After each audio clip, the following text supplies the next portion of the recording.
Allez, bienvenue à toi pour ce nouvel épisode pour comprendre le mental. Et là, l'objectif d'aujourd'hui de cet épisode 2, c'est de te montrer un cadre de réflexion euh, qui explique et qui délimite le concept de mental justement et sur quelle thématique on peut optimiser et voir si justement on peut répondre à nos besoins d'agir sur l'entraînement et nos capacités mentales. Et là, je vais me baser sur le livre de la Bible de la préparation mentale, d'accord, avec la méthode Target. Et ils ont mis en avant un modèle de performance mentale, et je pourrais te le mettre en photo justement, euh, qui met en avant 8 points sur les capacités mentales à travailler et voir si toi aussi tu te reconnais dans certains besoins de certaines thématiques. Et on a plusieurs étages, donc il y a 3 voire 4 niveaux. Avec le premier niveau, on a le niveau d'activation qui va faire appel aux émotions et à l'énergie. Donc par rapport aux émotions, c'est le fait de se sentir plus calme, plus serein, avoir cette maîtrise, être moins stressé, d'accord, euh, et positiver. Et enfin, on a aussi l'énergie.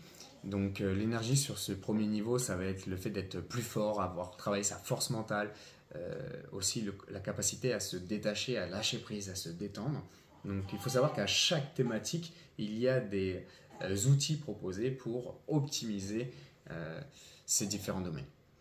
Et on a sur le deuxième étage maintenant l'équilibre. Donc le deuxième niveau, c'est celui de l'estime de soi et de la motivation.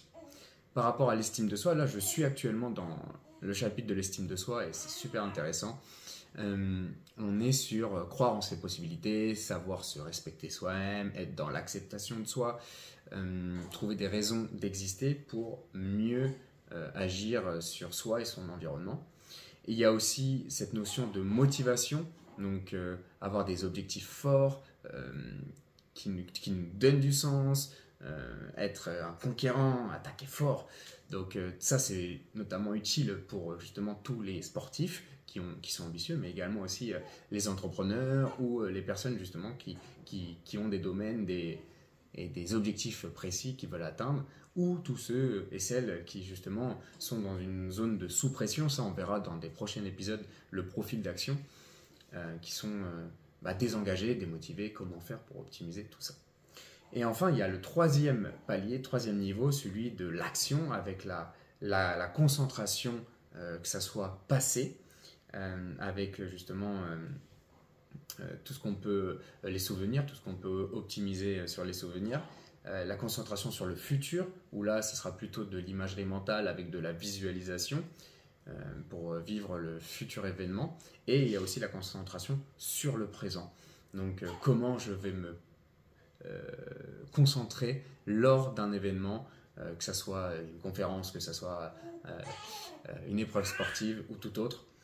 Et enfin, le quatrième niveau, on est sur la communication. Donc ça, c'est la communication avec soi-même, mais là, dans le livre, ils le mettent par rapport à tout ce qui est sport de collectif ou dans une équipe au travail. Et tous ces aspects-là vont amener et influencer la confiance en soi de l'athlète, de l'entrepreneur, de la personne qui souhaite évoluer. Et à chaque domaine, il y a des outils qui vont permettre déjà d'apprendre à mieux se connaître, parce qu'il faut savoir que je souhaite te transmettre tout ce que j'apprends et j'applique les contenus que je lis dans ce livre et dans la formation Mental Formation. Et je sens vraiment une réelle plus-value. Donc là, c'est vraiment pour te faire, on va dire, une image, un tableau général de tous les domaines sur lesquels on peut agir. Donc je te le répète, il y a l'énergie, il y a les émotions, l'estime de soi, la motivation, la concentration sur le passé, présent, futur, et la communication avec soi-même ou avec son équipe, qui vont influencer positivement ou négativement la confiance en soi. Parce qu'on va voir que tout est lié justement, que s'il y a un domaine qui pêche, ça va amener ce déséquilibre-là. Parce qu'il faut l'imaginer comme un grand robot avec les pieds, le tronc, les bras et la tête, et que s'il y en a un qui pêche, il y a un déséquilibre, et donc ça va influencer la confiance en soi. Et c'est ça qui est génial dans la préparation mentale, c'est que on a des outils pour justement optimiser tous ces domaines-là afin d'être performant le jour J. Et bien aussi travailler cet état de fluidité bien-être aussi dans la vie du quotidien et pas uniquement pour les performances sportives. Donc voilà, dans le prochain épisode, je pense que je te parlerai des compétences spécifiques au préparateur mental et ensuite je t'amènerai sur différents outils pour t'aider au quotidien dans les thématiques qui t'intéressent et qui te posent problème actuellement. Voilà, c'est tout pour moi aujourd'hui. On se dit à la semaine prochaine. Jamais parfait, toujours meilleur. Allez, ciao!